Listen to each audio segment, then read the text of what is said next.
Hello, I'm Brian Fox. Welcome to my channel, I Hate Rock Music. And this is the final one for now in a series of 4 videos I've done about modern bands that I just totally love, including Rain Wolf, Autolux, and Dead Rider. And this one's about Death's ARK. And it's really a shame that Death's ARK, who is led by a woman named Aimee Argote, and it's really a shame that they're under the radar for so many people. And she's been around a long time with this band, Death's ARK. In 2005, an album came out called Loose Lips Sink Ships. 2007, a record called Battle of the Beards. And then a 12-inch EP, almost an album called Don't Rock the Boat, Sink the Fucker. And then in 2015, another full album called Everything Dies. And there's also a record called Live at WXDU Volume 3 that features Death's ARK. And the trio is Noah Howard on guitar, Ashley Arnwine on drums, and then Aimee Argote on guitar and vocals. And she is truly unique. It's really great these last 20 years, particularly, to see women really come to the fore in a lot of interesting rock. And there's a lot of punk bands, a lot of alternative bands, a lot of experimental bands.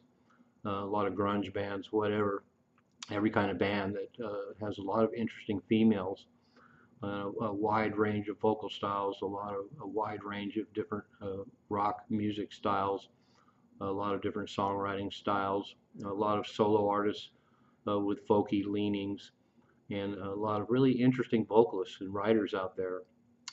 And so in that giant pantheon of female rock, Death's ARK is a giant, and as I said, it's really a shame that she hasn't had more prominence in the scene, a lot more visibility. She is incredibly talented. I think she's an utter genius. Her vocals are really plaintive and vulnerable and wonderful. She ranges incredible vocal harmonies on a lot of the material.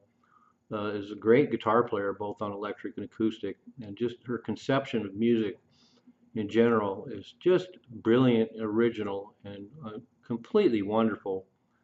And it'd be hard for me to put my finger on exactly what separates her from everyone else that mines similar territory, but her work is just so consummate and genius and brilliant and imaginative and wonderful.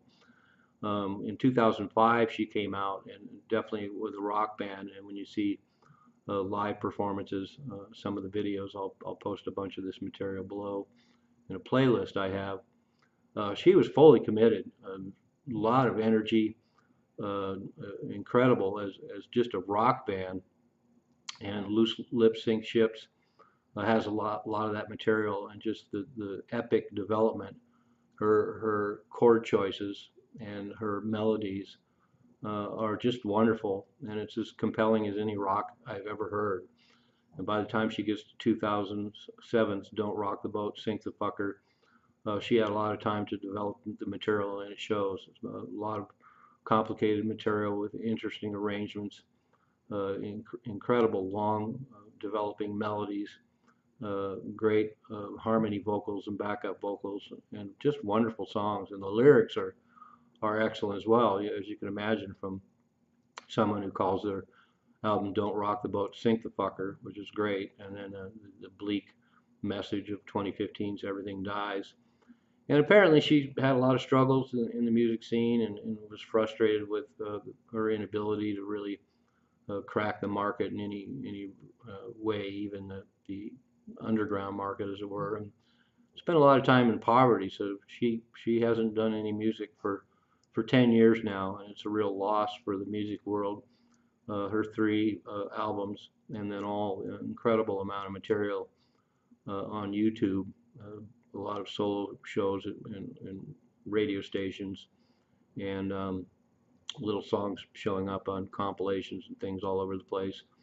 She's equally compelling as a solo artist, and I have some difficulty with a lot of solo artists, not quite as compelling as a full rock band, but she is really an amazing artist on every level. and the songs she writes, and her wonderful vocals, and her just her whole imagination, conception of music is just genius. And I know that apparently there's a lot of people out there that haven't heard her. One reason why she hasn't really had any success, but that's how it happens in rock music. Somebody with this level of achievement on so many levels gets lost in the cracks while lesser talents rise to the surface. But Aimee Argote is one of a kind and a true gift to music, and her music haunts me, and is so beautiful and vulnerable and imaginative. Uh, there really isn't anyone quite like her, even in that crowded field. And I, I, I just find she creates her own universe, completely unique, both as a rock and a semi-folk artist.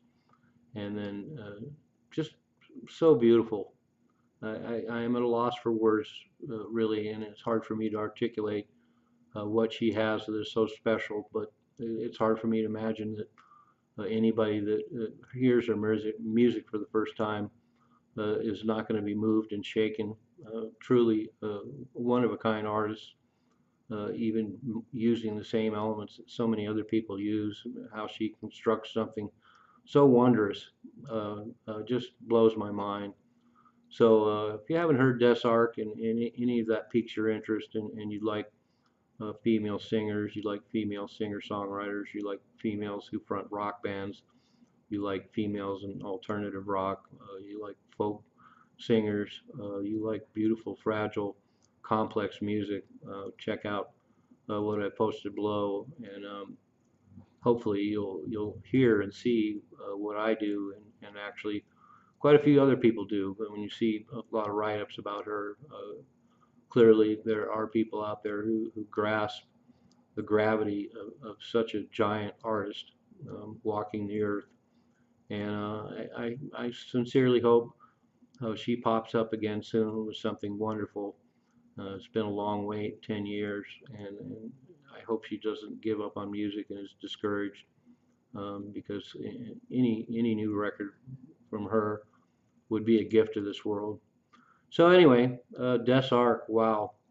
Um, I'm Brian Fox. Thanks for watching I Hate Rock Music.